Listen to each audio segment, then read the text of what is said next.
ঠাম্মা এবার রান্নাটা বসিয়ে দিই। রান্না বসিয়ে দাও। তা আজ তো নিরামিষ, কি রান্না করবে? তা ফিরে দুধ আছে? হ্যাঁ তাহলে ছানার তরকারি করো। হ্যাঁ, তরকারি তো প্রায়ই খাই ঠাম্মা। আজকে বরং ছানার মালাই কোপ্তা করি।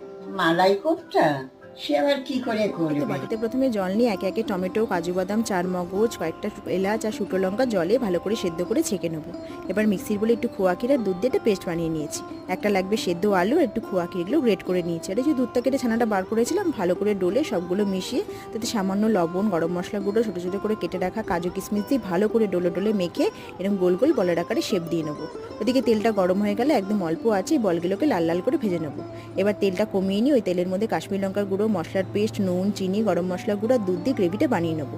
হয়ে গেলে এবার ওপর থেকে গ্রেভিটা ছড়িয়ে দিয়ে একটু কাসুরি মেথি আর ফ্রেশ ক্রিম ছড়িয়ে দিলেই রেডি।